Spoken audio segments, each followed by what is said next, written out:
Welcome to more season previews of the DNVR Avalanche season ahead. We're finally getting into everyone's favorite stuff, our horribly wrong predictions for the season. Guaranteed we will not get all of these right. We might not even get most of them right. I keep thinking at the end of a season we need to go back and have a look. And look at our preseason predictions and all of our playoff series predictions. Because we always do these, and we're always like, they're predictions. Nobody can see the future. Yep. Our expectations for this are low, but people love them, and I would love to have like a dunk video where we're just like... dunk on ourselves for a while. Exactly. Yeah. A little self-deprecating look back at us peering into the crystal ball. Eric, your first time getting to do this. I'm nervous. No, you're not. Guess what? You'll be bad at it. For sure. Unless Everybody is, man. Unless you got a crystal ball. You're going to struggle on this one, so we'll see how it goes. We're letting Tiff pick which division we're doing first. And if you're watching this, you already know which one it is because you read the title. That's true. But at the moment, we don't know. We don't know. First off, are you excited to see Eric's cartoon face, Rudo? Oh, I haven't seen it yet. That's true.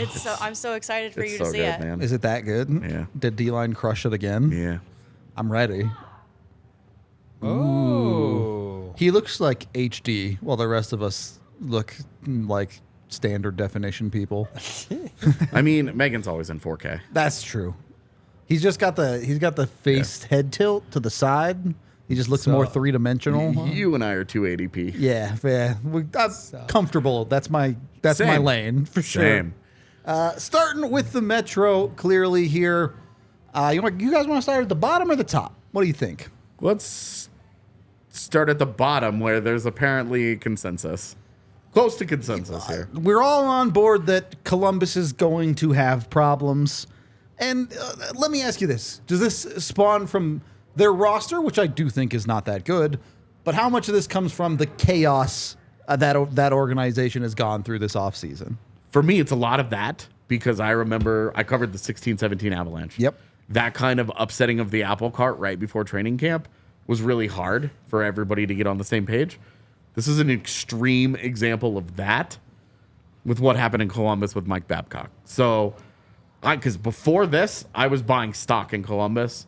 Fantilli, all the defensemen that they've brought in, Werenski's healthy. You have a good young guy talent. that's going to be a star like David Jiricek. You've got Johnny Gaudreau, Patrick Laine. Like, there was a lot to like for them as like they could push 85 points, maybe, like a best case scenario, right? You're not talking playoffs. No, but like not a team that you're talking about.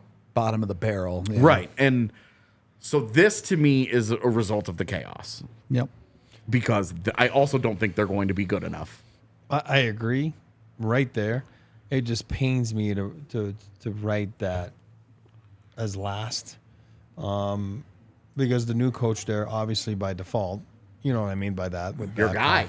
It's my childhood sentiment. I mean, like, I feel bad. I don't want him to go in there. He's worked hard his whole career to finally get a shot. And then, it's a lot like when Bednar got his shot, right? Like you just said. And it's under this kind of the same circumstances. It's weird, and it's so hopefully things go better, but I just don't see it. Yeah, I just struggle to see. I was not a huge believer in them already. I think AJ's right. There is some good talent there, but we saw them really struggle to put it together last season. Yep. Is Fantilli enough to really make them take that next step? Maybe, but I don't think so when you have that coaching division. They're not even going to know what the systems are come game one of the season. Adam Fantilli is not going to suddenly make Elvis Merzlikins stop a puck. Much better goaltender, and then claiming Spencer Martin off waivers. That guy's not really an NHL goaltender. Yeah. So it's for me, it's a tough sell. Even if they were to stay healthy, because you talk about injuries, they were decimated last year. Yep. Their injury issues put Colorado's to shame. Yeah. Tough look. You consider that, and you're like, oh, what's that? They had 600 man games lost. Like outrageous. That's a lot, man. Outrageous numbers. So yeah, for Columbus, it's more of just the situation they're in. I think it betrayed what I thought were good steps forward for the roster's talent. my big deep sleeper for fantasy hockey this year is Kent Johnson. He was a good rookie last year in a down rookie class. He's a really electric talent. Mm-hmm. If he really starts to hit, maybe you can dream a little bit. Yeah. It would take a lot to go right for them to, I think, climb out of this basement. Getting into the rest of the bottom half of this division, I think we all had fairly similar picks on this. Philadelphia down there, Washington down there, and then the Islanders down there. AJ, you're the one lowest on Philadelphia. You're the one highest on Washington. Sell us on your takes. Yeah, so with Washington, again, you're talking, I see a lot of people, what did they do to improve? Well, they're not going to be missing Tom Wilson, and they're not going to be missing John Carlson. They're not going to be having a massive amount of uncertainty in their lineup every single game. And that was when you're, Nick Backstrom coming back from major injury, Evgeny Kuznetsov having a career low. He shot like 7% last year. So, yes, is it an aging core that is not as good as its heyday? 100%. But what did I have them, like 4th or 5th? Like, it's not... Yeah. It's not like I'm high on them. It's just that this is a better team than last year for my money. And so I think they're going to be competitive and they're going to push. I have them on the outside of that playoff race. But I do think that if they just stay healthy, those guys are still good enough NHLers that I'm in on them again. 85 points. Yeah, well, here's my problem, because I could see them as an 85-point team too, but they're going to get to February, and that team is going to have one mission. Score as many goals as possible for Alex Ovechkin. They're not going to care about winning. They're not going to care about any of that. They're just going to try to get Alex Ovechkin closer and closer to the record, and that's it. I agree. And I think it's an aging core. I agree that Carlson and guys like Tom Wilson, right? I do believe they'll have a better year. I just don't see them getting any higher than the top. Again, maybe they go up in my poll there by one, give and take, interchangeable. I think we're all on the same page there with Washington. It's an aging core. I think time will tell, and I do agree with Rudo. It's going to be all about Ovechkin and scoring some goals. Yep. It says a lot that I'm buying the stock and I have them 5th out of 8. Yeah, right. Yeah, exactly. Yeah. Expectations are not high there. Yeah. And the reason that I'm as low on Philadelphia, I just think that they are going to be playing a ton of kids this year. It's true. And a couple of the veterans, we're talking Scott Laughton, Travis Konechny, are very obvious deadline guys. Yeah. And if they are in the bottom 5 at the end of the year, they will join the rank of the race to the bottom. Fire sale time. Yeah, where you try and move a couple of those guys, you get a 1st-round pick, you get a prospect that you like, whatever it may be for those guys, because those are going to be guys that teams are thirsting over to try and help them in a playoff race. Scott Laughton could be a guy that ties a team together as a 3C kind of guy. Yeah. Travis Konechny, obviously, way more than that. But playing a lot of kids means a lot of mistakes and a lot of uncertainty. How good is Carter Hart? What's happening in net? The defense looks atrocious. I don't know if it's going to be any good offensively. Well, I'm going to go with, again, they are former Avs, right? Keith Jones, Danny Briere, right, to take over. I think they're in a full rebuild. I think they've been very transparent. I don't think they've been shying away from the word. I do believe this is a rebuild. There is no sliding of the word like retool, and I think it's a rebuild, and I think they're going to feel it a little bit in the standings. Absolutely once again this year. I do think it'll be interesting if they can avoid a few of the key injuries that they dealt with last year. Kind of Definitely. Similar conversation to Columbus here. I don't think they'll be good, but I do think there is room for improvement for that organization.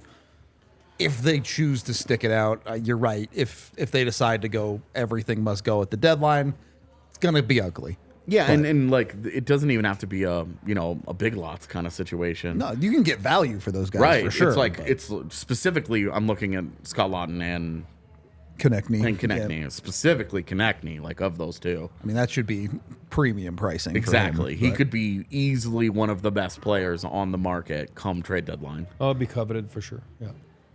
And then you have the Islanders, they feel like the perfect murky middle team of the East right now. I just don't have any expectations of them to push aggressively. I don't think they're a bad team, and that's how you end up in 5th in the division. Yeah, and they're obviously my guys, so I'll just, Yep. I have a hard time selling stock on a team that's got an elite goaltender and a good defense, but they can't score. And their power play was horrible last year. This is a team the Avs beat 1-0 last year when you're talking about not being able to score. Ilya Sorokin is the truth, man. Yep. But it's going to be it's hard to put together seasons like that back to back. For sure. Especially when there's that much. We saw it with Igor Shesterkin just across New York. Yep. It's hard. It's hard when an organization leans on you that heavily to put together that kind of season. And as much as I love Sorokin, it's very hard to string together those types of seasons. I'm not the biggest Lane Lambert fan, and I'm not a big believer that their forward core is really any good. The problem is that it's a bunch of good players, and there's no great players. Yeah. And there's nobody that creates easy goals for you. You know, Anders Lee and Brock Nelson are guys that are all big get you and the go to the dirty net. goals, yeah. Exactly. But they have to work incredibly hard for the goals that they score. Bo Horvat was supposed to help that. It didn't really go great in the initial offering. He signed. We'll see how year 2 goes. Given but the contract, it needs to be good. He needs to be the guy he was at the end of his Vancouver tenure. Otherwise, it's really nothing will change for the Islanders. Yeah. And they had a lot of guys that had a lot of good seasons, and they still ended up where they did. Again, this is a team that I think is competitive. They're hard out every night, but their inability to score goals is where I am. They're a hard out, but they're still out too often. Yes. I mean, look, it's a 3-2 league, and when you finish at 1 too many times,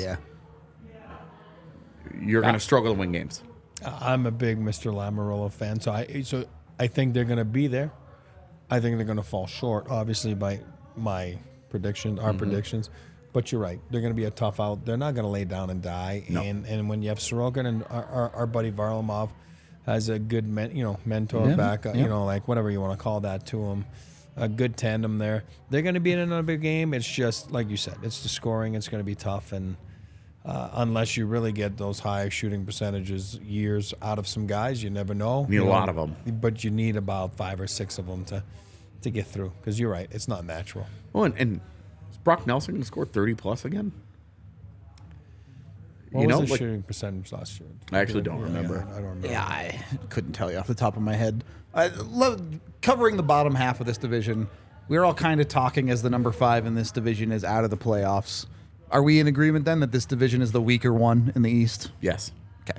I figured as much, but did just want to confirm that. Moving into the top half of this division, this is a team that I did not know what to do with that I put in 4th, and that's Pittsburgh. I do not know what to expect out of this hockey team this year, so I'll let you two take it away. Well, I'll go first. I mean, I have them there. I think we all have them give and take on the same spot, right? 2/3 and 2/4. So yeah, I mean, here's why. For me, you always get a jolt when there's a new management in there, right? Yep. So Dubas goes in there. They make that big trade, right? Carlson, which shows them whether you agree or not, or you think he puts you over the top. We can have a different conversation about that one day, but all of a sudden, to the aging, you're talking about an aging core. Yeah. Malkin, Sid, Letang. All of a sudden, they don't have that many years left, right? Obviously, goaltending, Jari's their guy, right? Can he really get them over the hump? Again, that's another discussion. I think it's possible. Is it going to be doable? I don't know. But I do believe that by going to get Carlson, they're showing everybody that, hey, we're going for it. Because you don't make a deal like that to not go for it, right? You know what I mean? So you're showing your dressing room. So that's why I have them in there. Really, how much do they have left in the tank? I'm never going to bet against Sidney Crosby. I just, fair. I mean, I absolutely love the guy. I love the player. I think he's outstanding. So, but I don't believe they're going to light up the league. But I do believe they'll be there. And this is a team I think could be a sleeper come playoff times. Maybe I don't want to play them if I'm in the East. I'm buying stock in Pittsburgh this year because of what you're saying. Yeah. They're at the end of this road. Yeah. And I think missing the way that they did at the end of last year, losing. Little motivation, yeah. Yeah, lose out in the last 3 days of the season. And you lose to Chicago. Yeah. In an embarrassing fashion. Yeah. At the end of the year. And I'm buying stock that, again, the same thing that I think motivates Colorado. I think Sidney Crosby's going to be pissed. I think Evgeny Malkin's going to be pissed.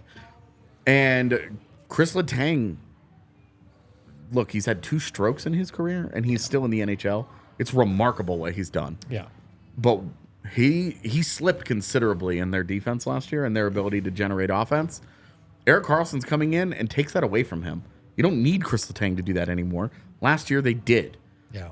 Erik Karlsson, however you feel about Erik Karlsson and his Sharks tenure, the one thing that he consistently proved is he can still drive the hell out of some play. Yep. He can still produce offense like a madman.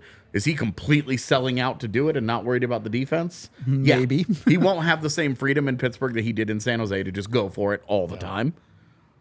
But I still think that balance will be very good. And when you have a number 1 defenseman that can produce like that, and you've got a number 1 center, and you've got good complementary players like Jake Gensel and Brian Rust and Ricard Raquel, you're talking about it's a solid roster here. For me, Tristan Jarry, good enough.